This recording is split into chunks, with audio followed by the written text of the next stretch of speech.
ఏదైనా ఒక ఫీల్డ్లో రాణించాలని, ఒక ఫీల్డ్లో ప్యాషన్ కలిగి దాని మీద గొప్పగా వర్క్ చేయాలన్న ఆశ చాలా మందికి ఉంటుంది. ఒక మోటివేషనల్ స్పీచ్ వల్లనో, ఒక వీడియో చూడడం వల్లనో, ఒక స్పీచ్ వినడం ద్వారానో, ఇంకా ఎట్టి పరిస్థితుల్లో నేను ఆ పని ఎట్టి పరిస్థితుల్లో నేను చేసి తీరాలని ఒక కసి అనేది చాలా మంది కలుగుతుంది. దాని ఎగ్జాంపుల్స్ కనుక తీసుకుంటే స్పిరిచువల్ గానైనా, హెల్త్ పరంగానైనా, డైట్ ఇలా తీసుకోవాలని, పలానా టైంలో లేగాలి, ఈ ప్రాజెక్ట్ ఈ టైం లోపల వర్క్ చేయాలి, ఎడ్యుకేషన్లో అయితే ఇలా, జాబ్స్లో అయితే ఇలా, ప్రమోషన్స్లో అయితే ఇలా వేరు వేరు స్ట్రాటజీస్ మనం ఫార్ములేట్ చేసుకొని మనం ఈ రకంగా ముందుకు వెళ్ళాలని అనుకుంటాము. కానీ ఎంత ఫైర్తో ఆ యొక్క డెసిషన్ తీసుకున్నా క్రమేణా అది ఏమైందనంటే ఆ జీల్ అండ్ ఆ ప్యాషన్ కూడా రోజుల్లో, వారాల్లో, నెలల టైంలో సన్నగిలుతూ ఉంటుంది. ఇదే విషయాన్ని అడ్రస్ చేస్తూ బైబిల్లో ఒక వాక్యం చాలా క్లియర్ గా రాయబడి ఉంది. ఆసక్తి విషయంలో మాంద్యులు కాక ఆత్మయందు తీవ్రత గలవారై ప్రభువుని సేవించుడు అని. ఆసక్తితో, పూర్ణ బలముతో, శక్తితో మనము మన యొక్క పనులు చేయాలనేది దేవుని యొక్క వాక్యంలో ఇటు రీతిగా రాయబడింది. ఇక్కడ శరీర బద్ధకం కూడా కొన్నిసార్లు ఉంటుంది కదా. జనరల్ గా భోజనం చేసినప్పుడు,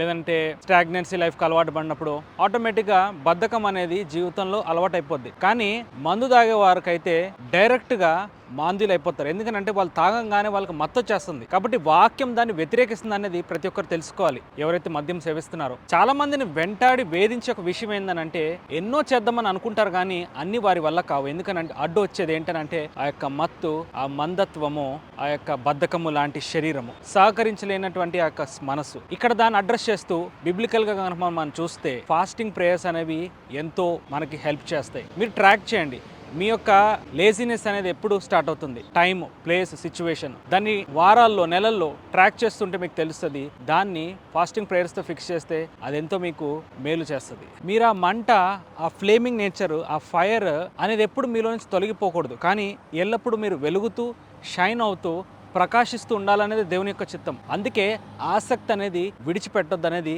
వాక్యంలో రాయబడి ఉంది. అదే దేవుని చిత్తం కూడా అయ్యింది. ఆత్మ యొక్క శక్తిని మనం పెంచాలి, శరీరాన్ని క్రూసిఫై చేయాలి. శరీరానికి ఉన్నటువంటి ప్రతి ఒక్క అలవాట్లను మనము సిలువ వేసి ఆత్మ యొక్క శక్తిని మనము దేవునితో సమయం గడపడం ద్వారా మనము పెంచుకోగలం అనేది గుర్తుపెట్టుకోవాలి. ఎప్పుడైతే అలా దేవుని కోసం సమయం తీస్తారో, దేవుని కోసము చర్చ్ యాక్టివిటీస్ లో పాల్గొంటారో, దేవుడే మీకు ఆ సూపర్ న్యాచురల్ శక్తి అనేది ఇస్తాడు ఖచ్చితంగా. అట్టి సహాయం దేవుడు మీకు ఇచ్చును గాక. దేవుడే గనక ఈ యొక్క వీడియోతో మీతో మాట్లాడుంటే కింద కమెంట్ సెక్షన్ లో ఫైర్ ఫర్ జీసస్ అని టైప్ చేయండి. మరిన్ని స్పిరిచువల్ అడ్వైసెస్ కోసం follow and subscribe. God bless you all and praise the Lord.